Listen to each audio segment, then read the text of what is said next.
বিছানায় আয়েশ করে পা ভাঁজ করে বসে ল্যাপটপে নিজের বিজনেস শেয়ার চেক করছে সারফরাজ। এখানে বসে বসে কাজ সামলাতে তাকে বড্ড হিমশিম খেতে হচ্ছে। খুব শীঘ্রই ক্যালিফোর্নিয়া ফিরে যাওয়া উচিত। এদিকে রূপকথাকে ছেড়ে বাথরুমে যেতে ইচ্ছে করে না। ক্যালিফোর্নিয়া তো দূর কি বাত, মেয়েটার সামনে আবার এক্সাম আছে। সারফরাজ এখানে থাকলে তার পরীক্ষায় বসা হবে না। দুজন দুজনকেই পাগলের মতো ভালোবাসে। এটাই কাল হয়ে দাঁড়াচ্ছে পড়াশোনার মাঝে। মনে মনে পণ করেছে সারফরাজ, সে আগামী সপ্তাহে ক্যালিফোর্নিয়া ফিরে যাবে। এদিকে অ্যাঞ্জেলোটাকে অনেক দিন ধরে আদর করা হচ্ছে না। সারফরাজের উপর তার আকাশ সমরাগ। ইদানিং ভিডিও কল সারফরাজকে দেখলে সে দাঁত খেঁচিয়ে চলে যায়। সারফরাজের ভাবনার মাঝে সেখানে গুটি গুটি পায়ে হাসি মুখে উপস্থিত হলো রূপকথা। সুন্দরী বউকে কোলে তুলে চুমু না খেলে সারফরাজের মনটা কেমন আনচান করে। কি করছো? শিশু সুলভ গলায় শুধালো রূপকথা। সারফরাজ হাত বাড়িয়ে রূপকথাকে টেনে নিজের কোলে বসিয়ে টপাটপ গালে ঠোঁটে কপালে চুমু খেল। এরপর বলল, কাজ করছি। আমার চাইতে কাজ বেশি গুরুত্বপূর্ণ? সারফরাজ জিভ কেটে মাথা ঝাঁকিয়ে বলল, হুম, মোটেও না। বইয়ের ঊর্ধ্বে এই নস্যাৎ ধরনের কিচ্ছু না। সেও বউ যদি হয় এরকম হটি নটি সুন্দরী, তাহলে তো কথাই নেই। বলেই রূপকথার গলায় মুখ ডুবালো সারফরাজ। রূপকথা প্রশ্ন হলো হলো এই উত্তরে। এরপর মনে কি যেন ফন্দি করল। চট করে উঠে দাঁড়ালো সারফরাজের বাহু ভেদ করে। এরপর সরল গলায় বলল, সারফারাজ, হাত পাতো। হাত পাতলে কি হবে? ল্যাপটপের কাজে পুনরায় মনোনিবেশ করে উদাস ভঙ্গিতে কাজে ডুবে শুধালো সারফরাজ। ছোট বাচ্চার ন্যায় ঠোঁট উল্টে রূপকথা আদুরে ভঙ্গিতে বলল। আরে পাতোই না। সারফরাজ ঠোঁটের কোণে প্রশস্ত হেসে কাজ ফেলে রূপকথার পানে ঘুরে হাত বাড়িয়ে বলল, কোনো সারপ্রাইজ? রূপকথা মাথা ঝাঁকিয়ে বলল। বন্ধ করো। সারফরাজ সবকটা দাঁত বের করে চোখ বুজে ফকিরের ন্যায় হাত পেতে রইল রূপকথার সামনে। যদি কোনো সারপ্রাইজ পাওয়া যায় এই লোভে। কারণ মাঝে মাঝে চোখে মুখে কাপড় বেঁধে ভালোবাসা দেয় রূপকথা। বেশ লাগে ওসব দুষ্টু দুষ্টু ভালোবাসা। শরীরে অনন্য শিহরণ জাগে। সারফরাজ হাত বাড়াতেই দুষ্টু হেসে সারফরাজের হাতের উল্টো পিঠে চেপে ধরল রূপকথা। এরপর গলা খেকড়ে ঘাক ঘাক করল। সারফরাজের শক্ত প্রশস্ত হাতের তালু ভরে থুতু ফেলে হো হো করে হেসে উঠল রূপকথা।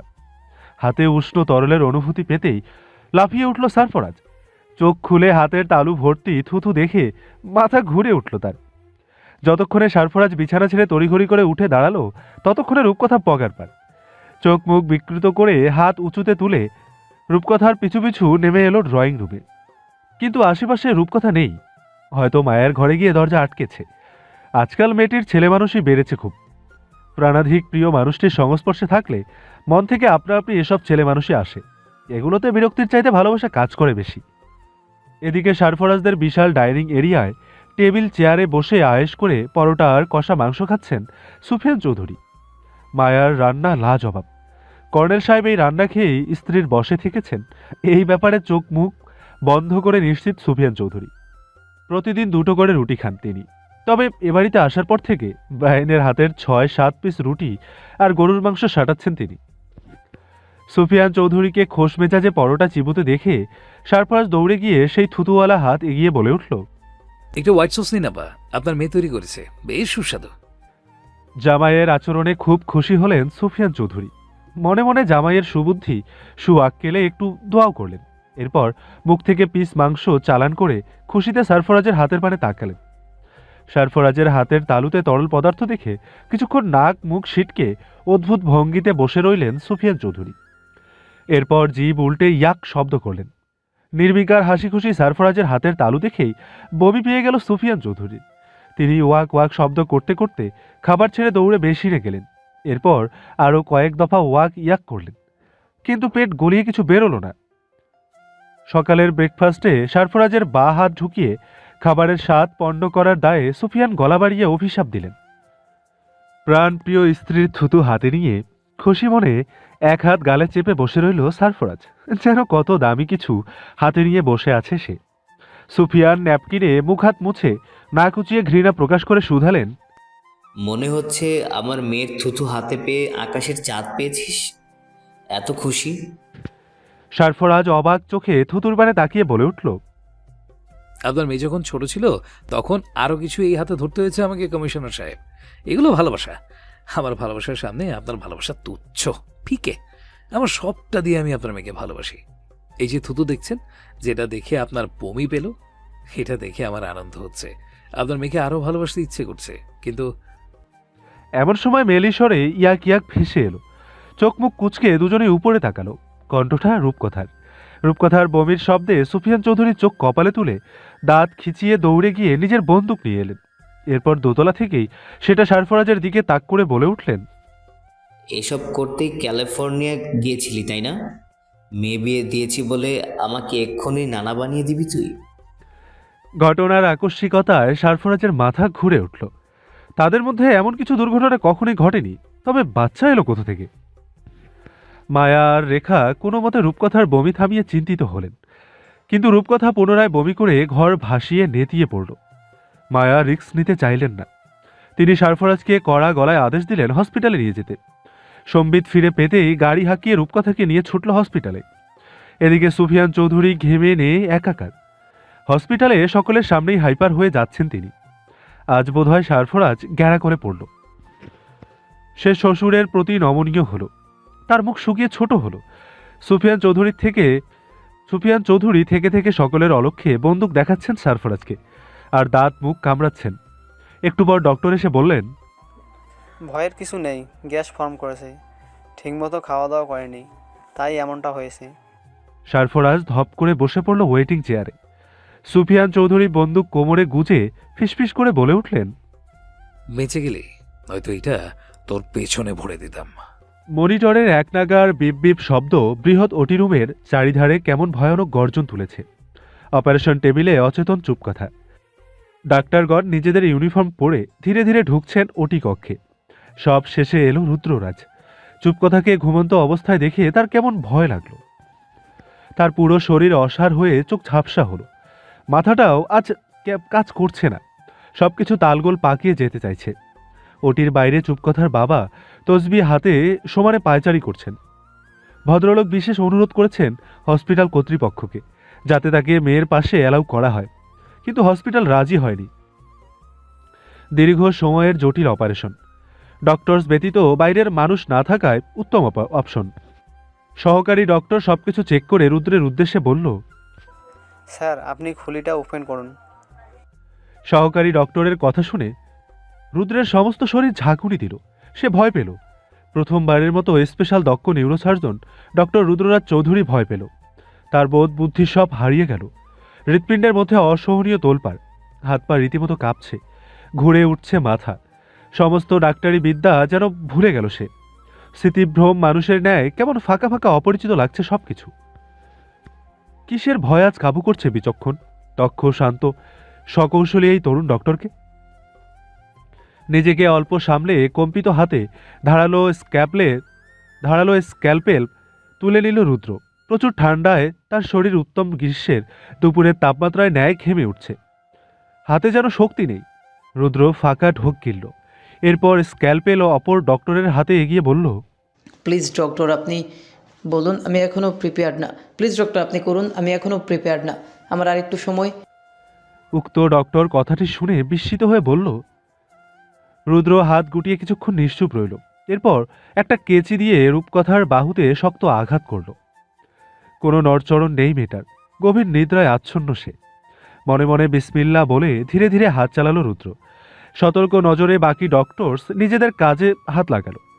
ধীরে ধীরে সময়ের ব্যবধানে উপড়ানো হলো মাথার উপরের অংশ। তরল রঞ্জনে রুদ্রের গ্লাভস পরা হাত ভরে গেল। নানান ইঞ্জেকশন, মেডিসিন, সার্জারি টুলস ব্যবহার করে চলতে লাগলো অপারেশন। দীর্ঘ 3.5 ঘন্টা পর লম্বা শ্বাস ফেলে নিজের মাস্ক খুলে ফেলল রুদ্র। টিউমার অপারেশন শেষ। কোনো জটিলতা তৈরি হয়নি, কিন্তু রুদ্রের মুখে হাসি নেই।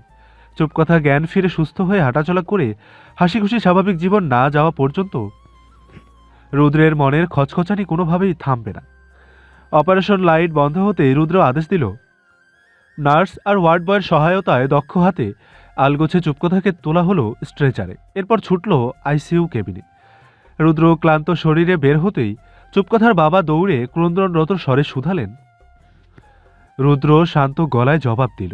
ভয় নেই আঙ্কেল, অপারেশন সাকসেসফুল হয়েছে।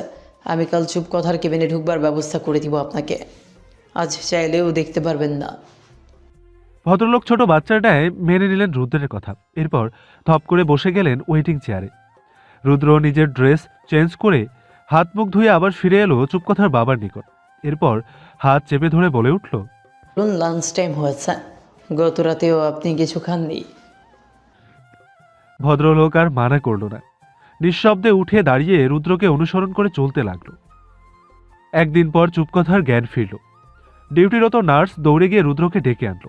সেই সাথে দৌড়ে এলো চুপকথার বাবা। রুদ্রকে দেখেই নীরবে কেঁদে উঠল চুপকথা। এরপর হাত বাড়িয়ে রুদ্রকে নিজের কাছে রাখল।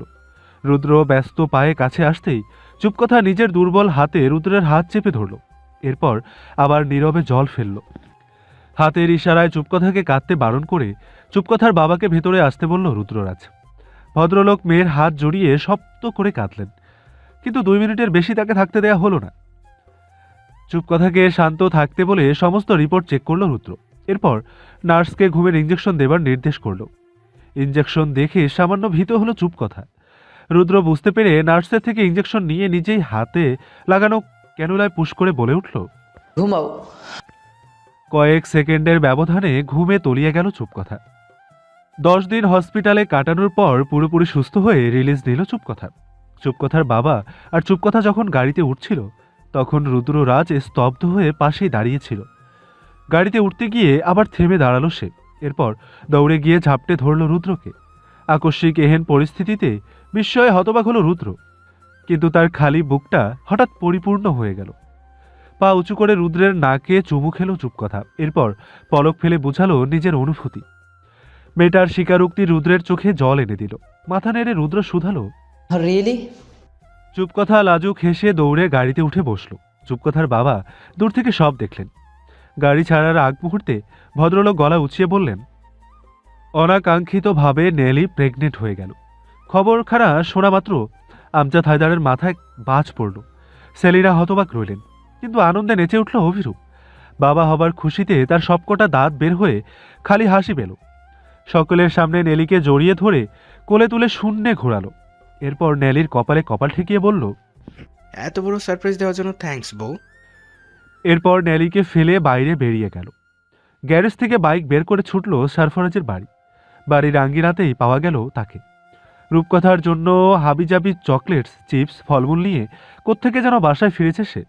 অসময়ে অভিকে দেখে কপাল কুঁচকে জিজ্ঞেস করল, কিরিশালা, এই সময় কি কাজ এ বাড়িতে তোর? অভিরূপ কলার ঝাঁকিয়ে দম্ভ ভরা গলায় বলল। ও ভাই, শেষমেশ তোকে টেকা দিয়েই ফেললাম। বাঁকা হেসে সারফরাজ ছুধালো, কিসের টেক্কা শুনি? বাপ হতে চলেছি আমি, আর তুই আগে দেই দেই করে বিয়ে করে কোন কোর্সটা করলি শুনি? অভিরূপ বাবা হচ্ছে শুনে সারফরাজের মাথায় আকাশ ভেঙে পড়ল। এরপর ভূত দেখার মতো চমকে শুধালো, এই ভর দুপুরে কি সব সস্তা মজা হচ্ছে? এসব বলে আমি বোকা হয়ে যাব? মোটেও নয়। ওসব বলে আমাকে চেতানো যাবে না। অভিরূপ কিটকিটিয়ে হেসে বলে উঠল, মজা ভেবে ওড়াস না ভাই, আগেই বলেছিলাম তোর মেশিন ঠিক নেই। অকেজো মেশিন নিয়ে ঘুরলে মানুষের মূল্যবান কথা তোমার কাছে সস্তা মজাই মনে হবে। ওকে, এখন আর আমার হাতে সময় নেই, আসছে। মাইক ভাড়া করে সবাইকে জানাতে হবে। তুই বরং বউকে চকলেট চিপস খাওয়া, আমি তো 2 দিন পর বাচ্চার জন্য এসব কিনবো। আহ, কি কপাল। বলেই চোখ টিপে চলে গেল হাওয়ায় বাইক ছুটিয়ে। অভিরূপের কথায় সারফরাজ হিংসায় জ্বলে পুড়ে মরল। এরপর হন করে বাড়ির ভেতরে ঢুকে রূপকথার হাতে চকলেট চিপস এর ব্যাগ গুজে রাগ দেখিয়ে বলে উঠল, মানুষের বউয়ের বমি হলে বাচ্চা হয়, আর আমার বউয়ের হয় গ্যাস, বদহজম আর ডায়রিয়া। রূপকথা কপাল কুঁচকে রাগ দেখিয়ে শুধালো। রূপকথা ঠোঁট উল্টে বলল, আহারে, নেলিটা ডক্টর হবে কি করে? দাঁত চিবিয়ে সারফরাজ বলল, আমার জন্য টেনশন না হয়ে নেলি কি করে ডক্টর হবে সেই নিয়ে চিন্তা হচ্ছে তোমার? কেমন বউ তুমি? এমন সময় সুফিয়ান চৌধুরী এসে বলে উঠলেন। কে বলেছে ও তোর বউ? মনে মনে সারফরাজ বলে উঠল, 4 মাসে এমন কোনো জায়গা নেই যেখানে সাইনবোর্ড না মেরেছে। হাল চাষ করে জমি উর্বর পর্যন্ত করা শেষ, আর উনি এসেছে বলছে জমি পতিত। বিড়বিড় করে কি বলছিস? ওই বলছিলাম যে চাষ করার পরে জমি আমার না। মুখ সামলে কথা বল। ভুল হয়ে গেছে আব্বা। এখনো ক্যালিফোর্নিয়া যাচ্ছিস না কেন? রূপকথার পরীক্ষা 1 সপ্তাহ পর। তুই কালই চলে যা, আমি ওকে নিতে এসেছি। যাবার কথা শুনে সরফরাজের মন ভার হলো। তবুও রূপকথার ভালো ভবিষ্যৎ চিন্তা করে বলল, পরশু টিকিট কেটেছি, রাতের ফ্লাইটেই চলে যাব। সরফরাজের যাবার কথা শুনে রূপকথার বুক ধক করে উঠল। সে সুফিয়ান চৌধুরীকে বলল, আমি আজ যাব না বাবা, তুমি চলে যাও, সারফরাজ গেলে তারপরে যাব। রাতে সরফরাজের গলা জড়িয়ে ফুপিয়ে কেঁদে উঠল রূপকথা। এই কমাসে সরফরাজের অভ্যাসে পরিণত হয়েছে। সরফরাজের বুকে না ঘুমালে তার ঘুম হয় না। সরফরাজ পাশে থাকলে নিজেকে নিরাপদ নির্ভয় মনে হয়। সরফরাজ তার শক্তি। সরফরাজ চলে গেলে রূপকথা তো শক্তিহীন হয়ে মুখ থুবড়ে পড়বে। সরফরাজ রূপকথার কপালে গভীর চুমু এঁকে বলল, don't cry my sweet madness. আমি মাঝে মাঝে এসে তোমাকে দেখে যাব, প্রমিস। আর তোমাকে ছাড়া থাকতে আমারও কষ্ট হবে। নিদারুণ যন্ত্রণা মিশ্রিত মুহূর্ত কাটবে প্রতিদিন। তোমাকে ছাড়া প্রতিটা শ্বাস ফেলতেও কষ্ট হয় আমার। সেখানে একদিন থাকা ইম্পসিবল। আর তুমি তো জানো তোমার জন্য আমি কতটা ম্যাড। বলেই রূপকথাকে নিজের কোলে বসিয়ে শক্ত করে চেপে ধরে পিঠে মুখ গুজল। রূপকথা ঠোঁট উল্টে কাঁদো কাঁদো স্বরে বলল, আমার প্রতিদিন তোমাকে চাই। এসব হঠাৎ হঠাৎ আসা যাওয়া আমার পোষাবে না। এখন তুমি কি করবে তুমি জানো। সরফরাজ ঘোর লাগানো গলায় বলল, এত প্রশ্রয় দিও না ওয়াইল্ড ক্যাট, একদম মেরে ফেলবো তাহলে। জানো তো তোমাকে অসহায়ভাবে খুন করতে আমি কতটা পছন্দ করি। রূপকথা ফিসফিস করে বলল, আমি তোমার হাতে প্রতিনিয়ত খুন হতে চাই। ঠিক আছে, ওখানে বিজনেস ক্লোজ করেই চলে আসবো খুব শীঘ্রই। সত্যি? সরফরাজ রূপকথার কানে ফিসফিস করে বলে উঠল। সত্যি। এরপর হাতের অবাধ্য বিচরণে এলোমেলো করে তুলল রূপকথাকে, ভাসালো মুখ সুখের সাগরে। রুদ্র এসে দাঁড়ালো মায়া কুঞ্জের সামনে। এরপর দূর দূর বক্ষে বাড়ির ভেতরে ঢুকল। ড্রয়িং রুমে কাজ করছিলেন মায়া। মায়াকে দেখে লজ্জায় আড়ষ্ট হয়ে গলা খাকারি দিল রুদ্ররাজ। এরপর ডেকে উঠল। ফুপি।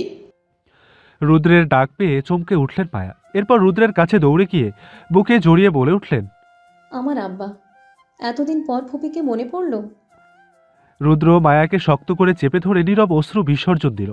এরপর ধরে আসা গলায় বলল, আমাকে তোমার নিজ হাতে বিয়ে দিবে ফুপি?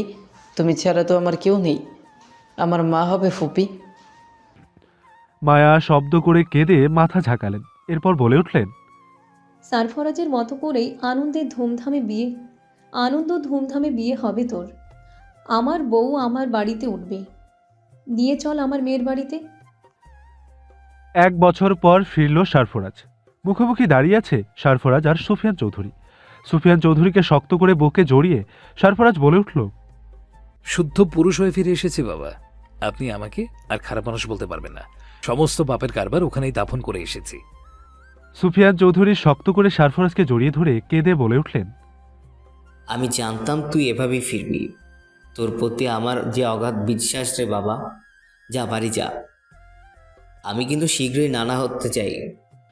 সরফরাজ উচ্ছ্বাসিত চোখে মুখে ঠোঁটের কোণে হাসির রেখা টেনে বেরিয়ে গেল সুফিয়ান চৌধুরীর বাংলো থেকে। তাকে খুব দ্রুত বাড়ি ফিরতে হবে। ছোট বউটা যে অধীর হয়ে অপেক্ষার প্রহর গুনছে। তাকে বুকে জড়ালে তবেই নিববে দীর্ঘদিন ধরে জ্বলে থাকা হুতাশন। আম কামিং ডিয়ার রূপকথা, মাই সুইট ম্যাডনেস। ভীরু চোখে সরফরাজের পানে তাকিয়ে আছে রূপকথা। মানুষটাকে কেমন নতুন নতুন ঠেকছে। অথচ মাস 2 আগেই চুপিসারে তার সাথে কেটেছে আনন্দঘন অন্তরঙ্গ মুহূর্ত। সেবারের কিছু শিহরণ জাগানো স্মৃতি মনে পড়তেই রূপকথা আরেকটু লাজুক লতার ন্যায় ঢলে পড়ল। সরফরাজ ঠোঁটের কোণে বাঁকা হাসির প্রলেপ লাগিয়ে এক কদম এগোল। প্রেমিক পুরুষের এহেন সাংঘাতিক পদক্ষেপে কেঁপে উঠল রূপকথা। এরপর ধীর পায়ে 2 কদম পিছালো সে। সরফরাজ সম্মোহনিত হাসল। কি ভয়ানক সে হাসির রেশ! মনে হচ্ছে এক্ষুনি রূপকথাকে দুমড়ে মুচড়ে ধূলিকণায় রূপান্তর করে হাওয়ায় উড়িয়ে দেবে।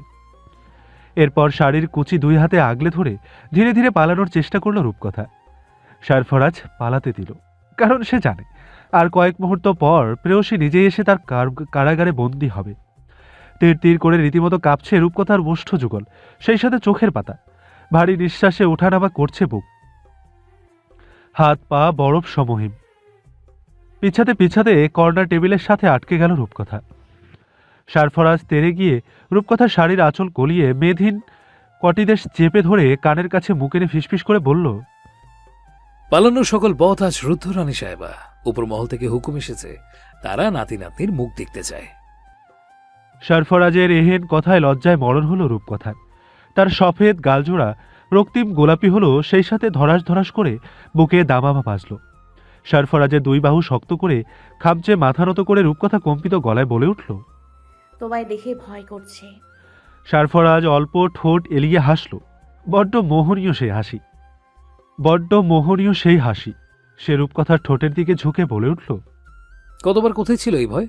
জংলি বিড়ালের মতো কামড়েছিলে আমার সারা শরীরে, আর আজ? রূপকথা সরফরাজের মুখ চেপে ধরল নিজের তুলতুলে কোমল হাতের পিষ্টনে।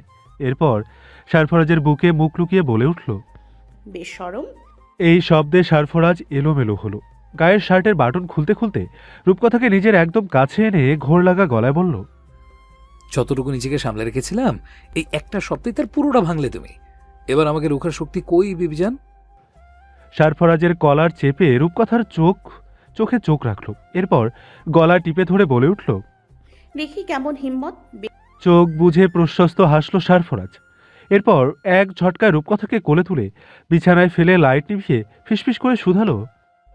আই থিঙ্ক লাইট অন করেই আমার হিম্মত দেখানো উচিত, Mrs Sarfaraz. Am I right? ছোট বিড়ালের ন্যায় সরফরাজের গালে নাক ঘষে রূপকথা মিইয়ে আসা গলায় বলল। বেহায়া পুরুষ, মুখে এক রত্তিও লাগাম নেই। লাগাম ধরার জন্য তুমি আছো না? বলেই উন্মাদ হলো সরফরাজ। শিহরণে কুকড়ে সরফরাজের চুল খামচে ধরে রূপকথা বলে উঠল।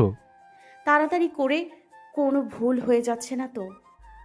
আর দেরি করলে বাচ্চার মুখে বাপ ডাক শোনার আগেই ওপারে টিকিট কাটতে হবে। বেবি সুইং বেডে মৃদু আর্তনাদে কাঁদছে অভিরূপের 4 মাস বয়সী ছেলে নিনাদ।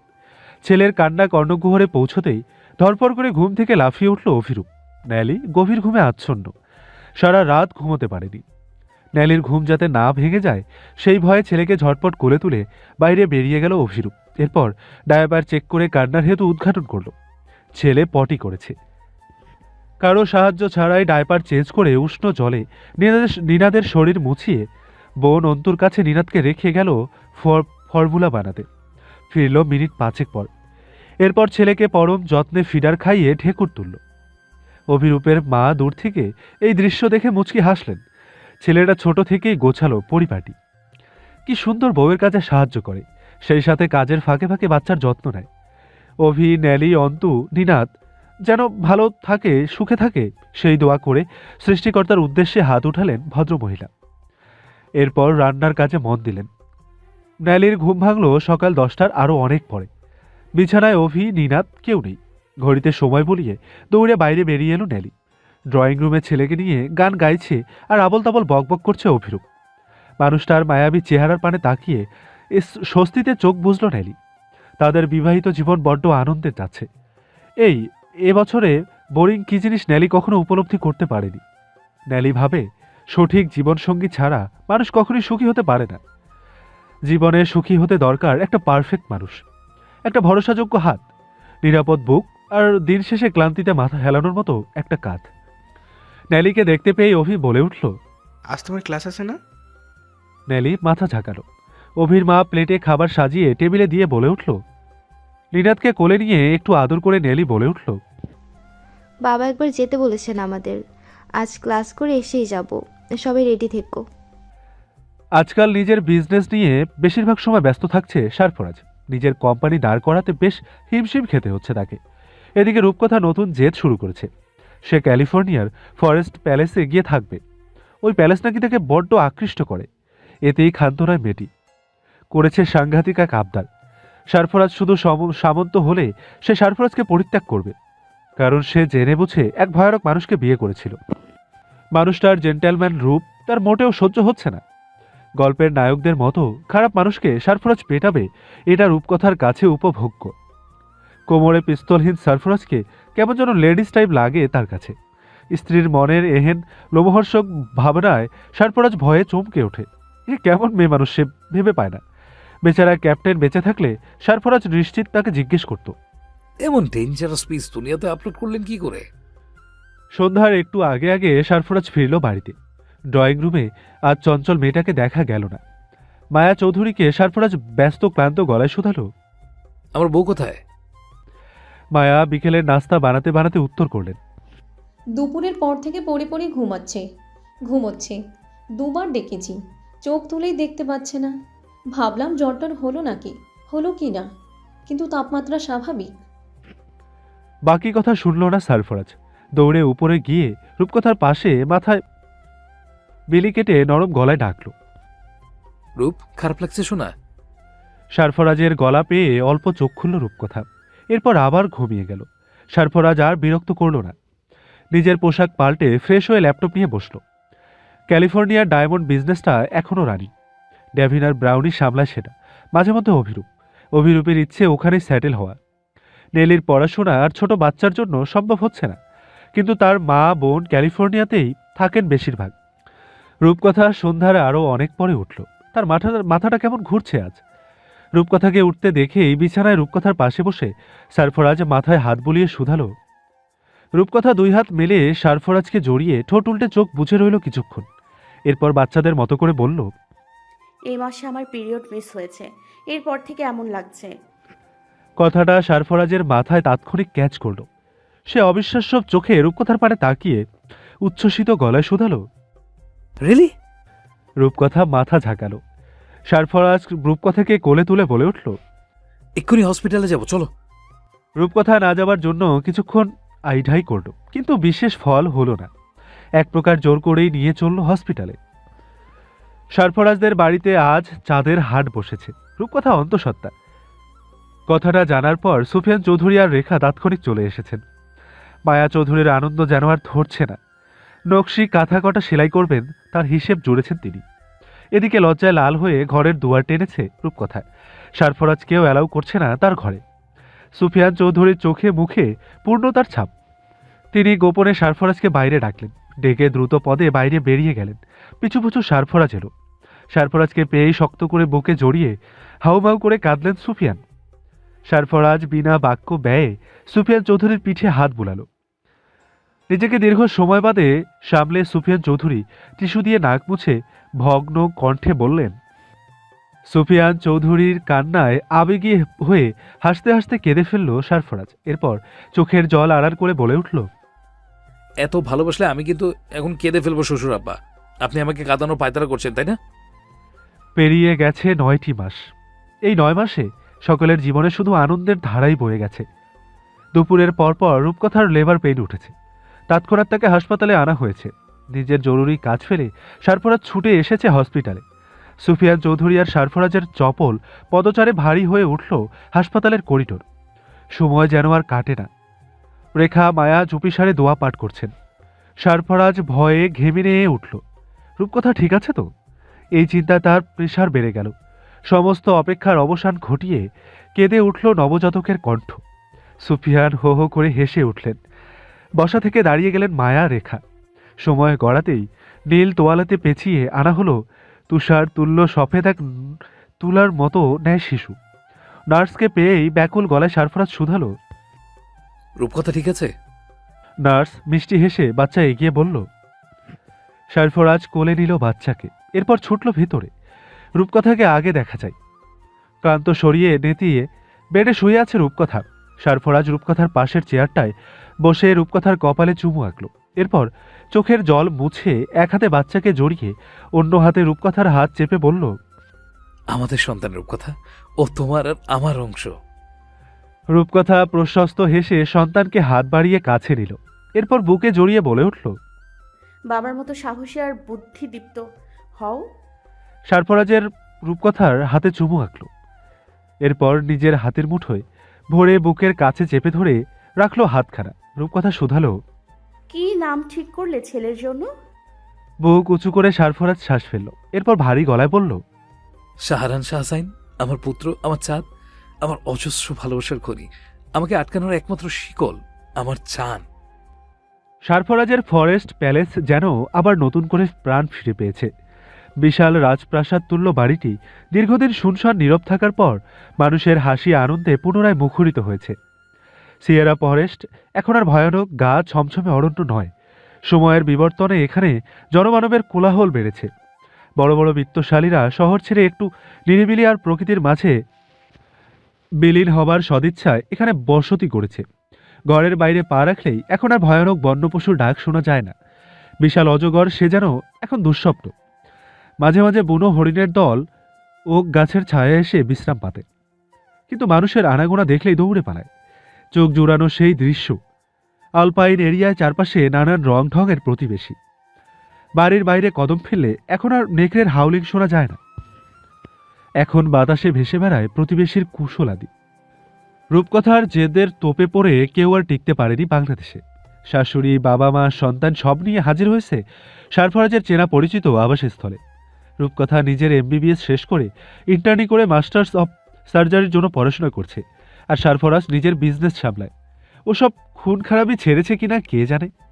তবে প্রায় সময়ই গভীর রাতের আধারে তাকে ঘরের বাইরে পা ফেলতে দেখা যায়। যখন ফিরে তখন ঠোঁটের কোণে বাঁকা হাসির রেখা খেলা করে, সেই সাথে শীতল নির্লিপ্ত দৃষ্টি। যেন গত রাতে সে ঘরেই ছিল, কিচ্ছুটি হয়নি। কিন্তু টিভি খুললেই গা ছমছমে নিউজ। সুফিয়ান চৌধুরী অবসর নিয়েছেন আরও বছর 3 আগে। একমাত্র নাতিকে নিয়েই তার সকল জল্পনা কল্পনা, খেলাধুলা। মায়া রেখা আগের থেকে একটু বয়স্ক হয়ে গিয়েছেন। অভিরূপের মা কত হয়েছে মাস 6 আগে। বোন অন্তুর বিয়ে হয়েছে ক্যালিফোর্নিয়ায় সিটিজেনশিপ পাওয়া এক ভদ্র ফ্যামিলিতে। ন্যালি একজন মেডিকেল অফিসার হিসেবে ক্যালিফোর্নিয়ার একটা হসপিটালে নিয়োগপ্রাপ্ত রয়েছে। নিনাদ 7.5 বছরের বালক। সকলেরই পরিপূর্ণ সুখের সংসার। এখানে দুঃখের হাতছানি নেই। দুঃখ বলতে একটাই, তা হচ্ছে শত চেষ্টার পরেও রূপকথা দ্বিতীয়বার মা হতে পারছে না।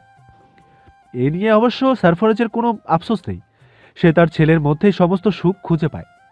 কিন্তু রূপকথা একটা কন্যা সন্তানের প্রত্যাশায় রাত হলেই সারফরাজের বুকে ভেজায় চোখের জলে। সারফরাজের বিশ্বস্ত দেহরক্ষী ইয়ংকে বছর 2 আগে গ্রহণ করেছে এরিকা। লুইসের মায়ের অনুরোধে তাকে এই কঠিন পথ অবলম্বন করতে হয়েছে। প্রথমে এরিকা ইয়ংয়ের থেকে দূরে দূরে থাকলেও ইয়ংয়ের ভালোবাসায় নিজেকে একটু একটু সামলাতে শুরু করেছে সে। ইয়ং এরিকার উপর কোনো জবরদস্তি চালায়নি, বরং সে অপেক্ষায় আছে একদিন এরিকা সব ভুলে তাকে ভালোবাসবে। ও হ্যাঁ, এত কিছুর ভিড়ে আপনাদের তো আসল মানুষের খবরই দেয়া হলো না। ঠিক ধরেছেন, শাহরান শাহজাইন, বয়স 6.5। শারীরিক গড়ন, চেহারার তীক্ষ্ণ বুদ্ধিতে সারফরাজকেও ছাড়িয়ে গেছে সে। কথায় কথায় সারফরাজের নাম ভাঙিয়ে মানুষকে হুমকি ধামকি দেয়া তার নিত্যদিনের কাজ। বেশি ভয় থাকে ইয়ং, কারণ ছোট মাফিয়ার অর্ডারের শেষ নেই। মুখ থেকে অর্ডার বের করা মাত্র তার সামনে হাজির করা চাই। সারফরাজ বেশ কয়েকবার শাসিয়ে ধমকে ঠিক করার চেষ্টা করেছে ছেলেকে, কিন্তু তার নিজের রক্তই যে বইছে ছোট দেহটায়। নিজের রক্তকে নিজেই বাগে আনতে হিমশিম খেতে হয় তার। শাহরান সুফিয়ান চৌধুরী চোখের মণি, নাতির 7 গুণ মাপ তার কাছে। কেউ তার নাতিকে চোখ গরম করলে তার চোখ উপড়ে নেবার সুযোগ খুঁজেন এই ভদ্রলোক। নাতির কোনো দোষ তার চোখে পড়ে না। তার মতে পৃথিবীর সমস্ত দোষ শুধু সারফরাজের। অভিরূপের ছেলে নিনাদের সাথে শাহরানের গলায় গলায় ভাব। সারফরাজ আর অভিরূপ নিজেদের বন্ধুত্ব খুঁজে পায় এই দুজনের মধ্যে। নিনাদ সবসময় আগলে নেয় শাহরানকে। শাহরান যতটা দুষ্টু আর কুমতলবের অধিকারী, নিনাদ ততটাই শান্ত আর বিচক্ষণ। সারফরাজের বৃহৎ ড্রয়িং রুমে খেলা করছে নিনাদ, সুফিয়ান চৌধুরী আর শাহরান। রূপকথা রান্নার কাজে ব্যস্ত। মায়া আর রেখা নিজেদের ঘরে রেস্ট নিচ্ছে। সারফরাজ অ্যাঞ্জেলোকে কোলে নিয়ে বসে বসে ল্যাপটপে নিজের ব্যক্তিগত কাজ সারছে। এমন সময় বেজে উঠল কলিং বেল। শাহরান আওয়াজ পেতেই উঠে দাঁড়ালো। এরপর দৌড়ে গিয়ে খুলল দরজা। দরজা খুলতেই নীল চোখের অধিকারী ধবধবে ফর্সা পুতুলের ন্যায় এক মুখশ্রীতে তার নজর আটকাল। শাহরান অনিমেষ চেয়ে রইল সেই বাচ্চাটার প্রতি। তার কেমন আদর জাগলো। ইচ্ছে হলো গাল দুটো টিপে দিতে আর কোলে নিয়ে আদর করতে, কিন্তু অপরিচিত মানুষ বিধায় নিশ্চুপ দাঁড়িয়ে রইল। রূপকথা গলা উঁচিয়ে বেশ কয়েকবার ডাকল। শাহকে এসছে। উত্তর এলো না ছেলের। রান্না ফেলে দ্রুত পদে ড্রয়িং রুমে এলো রূপকথা। সেই সঙ্গে নিজের কাজ ফেলে নিচে নামলো সারফরাজ। উৎকণ্ঠা আর আগ্রহ নিয়ে সারফরাজ রূপকথা দুজনেই দরজার সামনে যেতেই বিস্ময়ে হতবাক রইল। দরজায় অধীর অপেক্ষায় দাঁড়ানো রুদ্র আর চুপকথা। চুপকথার কোলে পুতুলের ন্যায় দেখতে একটা বাচ্চা মেয়ে, বয়স বোধ হয় 1.5 কি 2। দেখতে হুবহু মায়ের মতো, কিন্তু চোখজোড়া পেয়েছে বাবার। সারফরাজ উচ্ছ্বাস আর বিস্ময় দুই ধরে রাখতে না পেরে রুদ্রকে বুকে টেনে শক্ত করে জড়িয়ে বলল, হোয়াট আ সারপ্রাইজ! এতগুলো বছর পর মনে পড়লো আমাদের কথা। একটা ফোন পর্যন্ত করিস না কোনোদিন। আজ হঠাৎ আয় আয় আয় ভেতরে আয়। মা তোর কথা ভেবে প্রায় কেঁদে বুক ভাসায়। রূপকথা রুদ্রের মেয়েকে কোলে তুলে চুপকথাকে হাসি মুখে ভেতরে আসতে ইশারা করল। মায়া ঘরের ভেতর থেকে হট্টগোলের শব্দ পেয়ে বেরিয়ে এলেন বাইরে। বয়সের ভারে চোখে একটু কম দেখেন আজকাল। চশমা ছাড়া দূরের জিনিস দেখতে কষ্ট হয়, কিন্তু গলাটা বেশ পরিচিত মায়ার। রুদ্রের কণ্ঠ সুবহান চৌধুরীর মতো। মায়ার মনে হলো তার বাবা হেসে হেসে কথা বলছে। চোখের সামনে বাবার পুরনো স্মৃতি মনে পড়তেই চোখ ভিজে উঠল তার। চোখের জল আড়াল করে সিঁড়ি ধরে নিচে নামলেন তিনি। এরপর রুদ্রের সামনে দাঁড়িয়ে অভিমানী গলায় জিজ্ঞেস করলেন, এত বছর পর তোর আমাদের কথা মনে পড়লো বাবা? একটা ফোনও করিস না কোনো দিন। আমরা বুঝি এতই পর? সেই যে বিয়ের পরদিনই বিদেশে পাড়ি জমালি, আর এলি না। তোদের একটা খোঁজ নেবারও কোনো মাধ্যম আমাদের দিলি না কেন রে?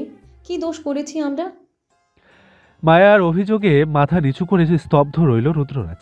এরপর নিজেকে সামলে বলে উঠল, তোমাদের সুখে নজর দিতে চায় না ফুপি। আমার ছায়া যে বড্ড কালো কুচকুচে। সরফরাজের জীবনে আমি কি করে আমার অভিশপ্ত নজর ফেলতে পারি বলো? এই জন্য ইচ্ছে করে নিজেকে আড়াল করে রাখি। কিন্তু ফুপি বিশ্বাস করো, আমি দূর থেকে তোমাদের খবর রাখি। যখন দেখি তোমরা সবাই মিলেমিশে ভালো আছো, তখন খুব আনন্দ পাই জানো। কিন্তু হিংসেও হয়, বড্ড লোভ জাগে। এই আমিও যদি তোমাদের সঙ্গে এই অন্তহীন আনন্দের শরীক হতে পারতাম। কথাগুলো বলতে বলতে রুদ্রের গলা ভার হলো, চোখে জলও জমল, কিন্তু নিজের অনুভূতিকে প্রশ্রয় দিল না সে। পলক ঝাপটে চোখের জল আড়াল করে পুনরায় বলে উঠল, আমার মেয়েকে তোমাদের দেখাতে এনেছি ফুপি। তুমি তো জানতে চুপ কথার কন্ডিশন। ওর শারীরিক অবস্থা ঠিক না থাকার কারণে কয়েক বছর আমরা সন্তান নিবার চিন্তা পর্যন্ত করতে পারিনি। সরফরাজের ছেলে হয়েছে শুনে খুব খুশি হয়েছিলাম তখন। বিধাতা ওকে দুহাত ভরে দিয়েছে। বিধাতার দেয়া শাস্তি আমি হাসি মুখে মাথা পেতে নিচ্ছি ফুপি। তিনি আমাকেও দুহাত ভরে দিচ্ছেন, কিন্তু একটু দেরিতে। এতেই সন্তুষ্ট আমি, কারণ বিধাতা যে আমার ধৈর্যের পরীক্ষা নিচ্ছেন তা টের পাই আমি। অনেক অন্যায় করেছি, তাই না? একটু সাজাতে যদি সব পাপ দুনিয়াতেই মৌকুফ হয়, তবে ক্ষতি কি? সরফরাজ রুদ্রের কাঁধ চাপড়ে মেয়ে বলে উঠল, এখনো ওসব ধরে বসে আছিস?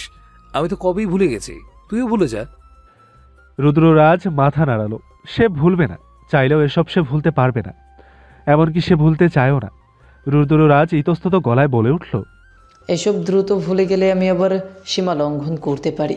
তাই ক্ষতটাকে প্রতিদিন নিয়ম করে খুঁচিয়ে তাজা করি আমি, যাতে দ্বিতীয়বার একই ভুল করার দুঃসাহস না জাগে। শরীরে বেইমানের রক্ত কিনা, এই নিকৃষ্ট রক্ত ধুয়ে মুছে সাফ করা তো সম্ভব নয়, তাই না? আর কেউ কথা বাড়ালো না। এমন সময় শাহরান এসে রূপকথাকে বলে উঠল, ওকে একটু কোলে নিতে পারি মাম্মা? রূপকথা তাৎক্ষণিক মাথা ঝাঁকিয়ে বলল, হ্যাঁ বাবা, অবশ্যই। আর ও তোমার কি হয় জানো? শাহরান চট করে বুদ্ধিদীপ্ত কণ্ঠে শুধালো, কি হয়? আত্মীয় হয়? রুদ্র প্রশস্ত হেসে শাহরানকে কোলে তুলে বলল, ও তোমার বোন হয় বাবা। বোন সম্বোধন শুনেই শাহরানের কেমন রাগ উঠল। তার চোখ লাল হলো, সেই সাথে নাকের ডগা। সরফরাজ খেয়াল করলো তার ছেলের চোখ টলমলে। অনেক রেগে গেলে আর মনোকষ্ট পেলে ছেলের এমন অবস্থা হয়। হঠাৎ এই মুহূর্তে কি এমন হলো সরফরাজ বুঝতে পারল না। আকস্মিক শাহরানের এমন মুখাবয়ব দেখে ঘাবড়ে গেল রুদ্র। ঘটনা বেগতিক বুঝতে পেরে রুদ্রের থেকে ছেলেকে টেনে নিজের কোলে এনে আদর বুলিয়ে ফিসফিস করে শুধালো, পাপাকে বলো কি হয়েছে, হঠাৎ এত কষ্ট কেন? সরফরাজের গলা জড়িয়ে শাহরান ফিসফিস করে বলে উঠল, ওকে কি বিয়ে করা যায় না পাপা?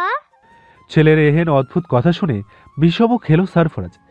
কাশতে কাশতে তার দম আটকানোর অবস্থা হলো। সরফরাজের এমন অবস্থায় সকলেই অবাক হলো, সেই সাথে ব্যস্ত হলো রূপকথা। সরফরাজ নিজেকে সামলে চোখ গরম করলো সুফিয়ান চৌধুরীর পানে। জামাই শ্বশুরের চোখাচোখি চলল দীর্ঘ সময়। কেউ বুঝল না চোখ ঘুরিয়ে ঘুরিয়ে কি বলছে, কিন্তু যাদের বোঝার তারা ঠিকই বুঝল। হতচ্ছাড়া, এখন কেমন লাগছে? নিজের কার্বন কপি দেখে খুব ফাটছে, তাই না? ফাটুক, আমারও ফেটেছিল। মেয়ের জন্য মুখ বুজে সব সয়েছি। এবার সামলাও ঠেলা। শত্রুর মেয়েকে বানাও বউ। আমার কি, আমার নাতির আবদার যদি বিফলে যায়, তবে তোর একদিন কি আমার একদিন। চোখ ইশারার সাথে সাথে আঙ্গুল মুচড়ে দেখালো সুফিয়ান চৌধুরী। সরফরাজ দাঁত কিরমির করে বোঝালো, প্রতিশোধ নেওয়ার জন্য আমার ছেলের মাথাটা এই বয়সেই খেলেন আব্বা। নয়তো কি? ঠিক আছে, পরে দেখছি আপনাকে। আজকাল সুফিয়ান চৌধুরীর কথার মূল বিষয়বস্তু হচ্ছে শাহরানের বউ। পক্ষীরাজের ঘোড়া দিয়ে স্নো হোয়াইটের মতো টুকটুকে বউ আনবে তারা নানা নাতি মিলে। এরপর সেই বউকে আদর করে বুকে জড়িয়ে ঘুম পাড়াবে শাহরান। এতেই ক্ষান্ত হয়নি নানা নামক ইতর লোক। শাহরানের পাপ কিভাবে তাকে নাকানি চুবানি খাইয়ে তার একমাত্র মেয়েকে হাসিল করেছে সেসব গপ্প রসিয়ে রসিয়ে বলে নাতিকে করেছে ইচড়ে পাকা। গল্পকে সত্যি ভেবে ছেলে এখনই বিয়ের স্বপ্ন দেখছে, এই কথা সারফরাজ প্রকাশ করবে কি করে? তাও আবার এমন মানুষের মেয়েকে নিয়ে ছেলে স্বপ্ন দেখতে আরম্ভ করেছে যে তার নিজের বউকে নিয়ে একসময় টানাটানি করেছে। এদিকে কথায় কথায় নানান কথা হলো। সুযোগ পেতেই শাহরান শুধু রুদ্রের মেয়ের গাল টিপছে আর চুমু খাচ্ছে, যেন বাচ্চাটি তার শখের খেলনা। শাহরান সকলের কথার মধ্যে গলা বাড়িয়ে শুধালো, তোমার মেয়ের নাম কি গো গুড আঙ্কেল? নিজের নামের এমন সম্বোধন শুনে অল্প হাসল রুদ্ররাজ। এরপর বলল, রোদ। নামটা নিজ মুখে কয়েকবার আওড়ালো শাহরান। এরপর সকলের অলক্ষ্যে রোদকে কোলে নিয়ে ঘরের বাইরে বেরিয়ে এলো। প্যালেসের বিশাল উঠানে দাঁড়িয়ে আঙ্গুল উঁচিয়ে শাহরান বলে উঠল, এসব কিছু আমার বুঝলে, আমি এখানে রাজপুত্র, আগেভাগে সব দেখিয়ে রাখি তোমায়। আমি কত সুন্দর দেখেছো, টাকা পয়সার কোনো অভাব নেই দেখেছো। পরে আবার অন্য কাউকে বিয়ে করো না জানো, আমাকে বিয়ে করলে অ্যাঞ্জেলাকে তোমাকে দিয়ে দিব কেমন? অ্যাঞ্জেলা দেখতে অনেক সুন্দর, ও লাফিয়ে লাফিয়ে তোমাকে খেলা দেখাবে। ছোট মেয়েটা কি বুঝলো কে জানে। গোলাপি ঠোঁট প্রসারিত করে সে হাসতে লাগলো। সে হাসি দেখে শাহরান শুধালো, খুশি হয়েছো, পছন্দ হয়েছে আমাকে? তাহলে মাম্মার মতো আই লাভ ইউ বলো। জানো রাতের বেলা মাম্মা না আমার বাবাকে লাভ ইউ বলে চুমু খায়। এমন সময় নিনাদ সেখানে উপস্থিত হয়ে পেছন থেকে বলে উঠল, কি সব পচা পচা কথা বলছিস? এই বাচ্চা তোর এসব আবল তাবল কথা হচ্ছে নাকি? তোর বাবা জানলে তোর পিঠে চামড়া তুলবে। শাহরান সেসব পাত্তা না দিয়ে নিনাদকে শুধালো, তুই কখন ভালোবেসেছিস? শাহরানের প্রশ্নে নিনাদের চোখে ভেসে উঠল তার ক্লাসে পড়া ইরিন নামক মেয়েটার হাস্যোজ্জ্বল ছবি। মেয়েটার হাসি সুন্দর, হাসলে ডান গালে টোল পড়ে। মেয়েটার চোখ জোড়া মায়াবী, তাকিয়ে শুধু দেখতেই ইচ্ছে করে। নিনাদের কাছে তার মাকে যতখানি ভালো লাগে ওই মেয়েটাকেও ততখানি ভালো লাগে।